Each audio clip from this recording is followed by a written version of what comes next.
Hey, John here. So, I used to tell people that a trader's number one job was risk management. But what I've come to realize is that framing it that way can be misleading. We've come to believe that there's this mantra of safety first. But should safety actually be first? Maybe not. And the best analysis I've heard of that phrase comes from Mike Rowe's TV show, Dirty Jobs. What he explained is that at his company, they have a mantra of safety third. And it's meant to illustrate to the employees that they hold the responsibility for their safety. Safety is actually a filter through which we do anything. And so it can't be employed except by the person who's taking the risks.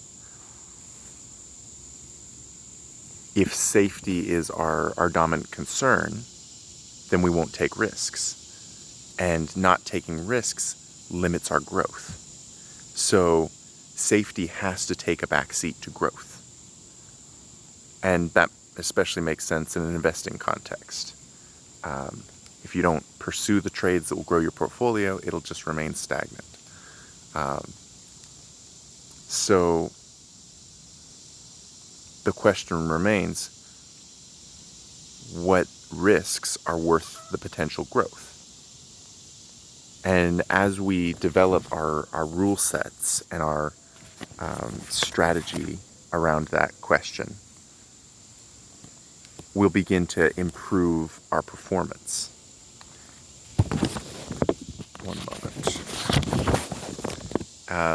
And so we can take a step further and say, all right, how can I protect myself from the risks that are not worth the potential growth?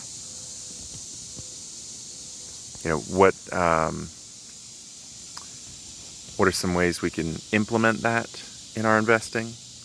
We can choose to avoid certain investment vehicles because the risks are greater for the potential reward, the potential growth that they offer. We can pursue risks that counterweight each other through diversified asset classes, not just different assets, but assets that aren't especially correlated with each other. Some commodities, even though they're different things, move similarly to each other. That was a big pitch for cryptocurrencies. People believed that they would not be super correlated with currencies, with the dollar. And they're still fairly correlated with the overall economy at this point. Until I think they reach a critical mass, I think it'll continue that way. But certain assets, they track other assets for one reason or another. And so if you can find assets that are not very correlated, and you can invest in multiple assets that aren't, then you don't risk your entire portfolio if a crazy black swan event happens in a specific area of the economy. And so we can protect ourselves even further by identifying strong trends and investing in those trends. We see, hey, we're in recession. Hey, there's an energy crisis, there's a food crisis, there's this, there's that. Do it yourself is becoming a big trend. All these things we can spot these trends, find the strength of the trend, and begin to stack these layers of protection. By investing in trends that counterbalance each other, we can, if we can accurately assess these trends, we can dramatically decrease the risk to our investments. And so then if we take it,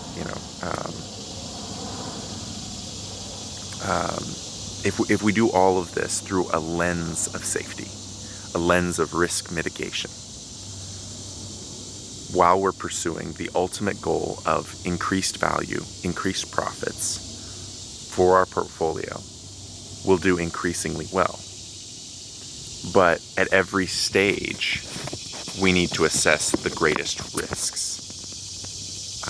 That's what helps our portfolio grow and maintain its value.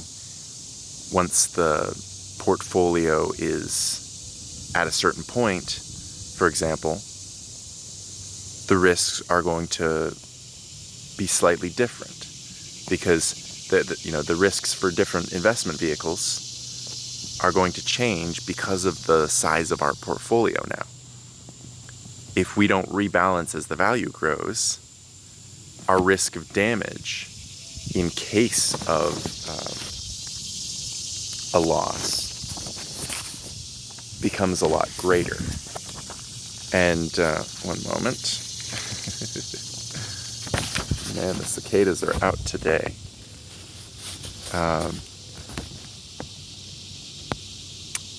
But yeah, for example, a 5% risk of losing everything isn't as worrisome in a portfolio of $1,000 as it is in a portfolio of $1 million.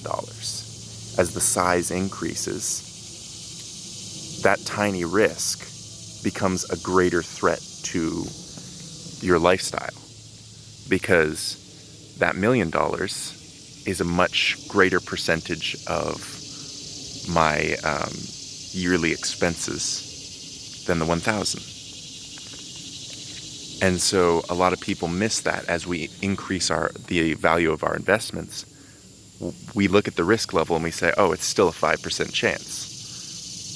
Yes, it is, or it might be, but risk levels change too. But we look at that and we say, okay, it's still a decently small risk.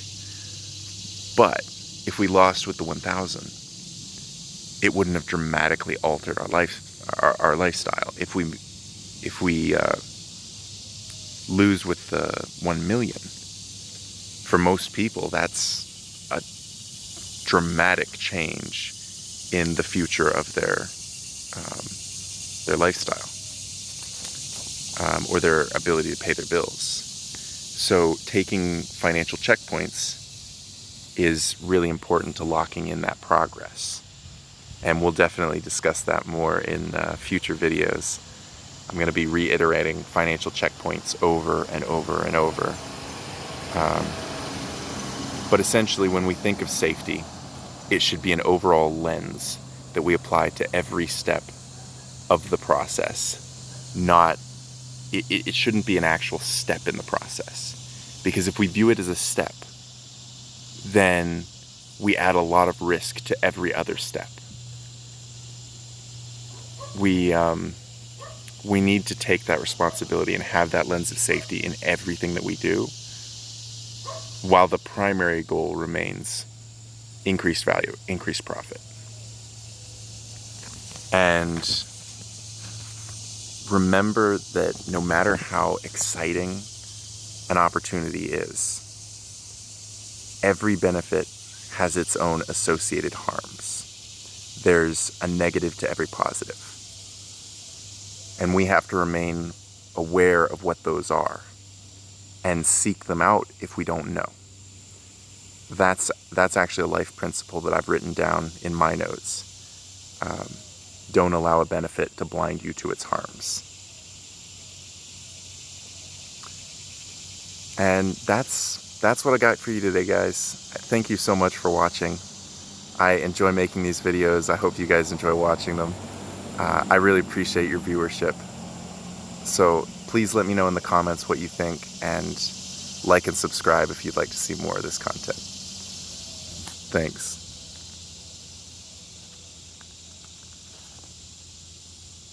Okay, so I am increasingly sure that we will see significant economic hardships stacking up over the next year.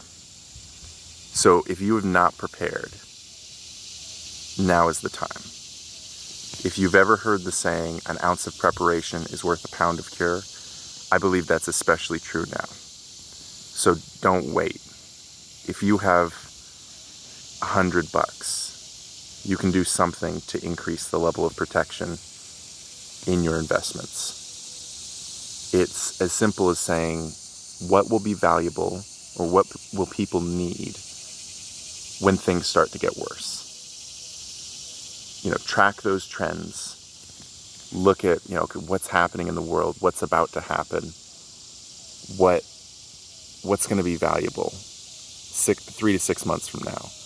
What are people going to need more 3 to 6 months from now, 12 months from now,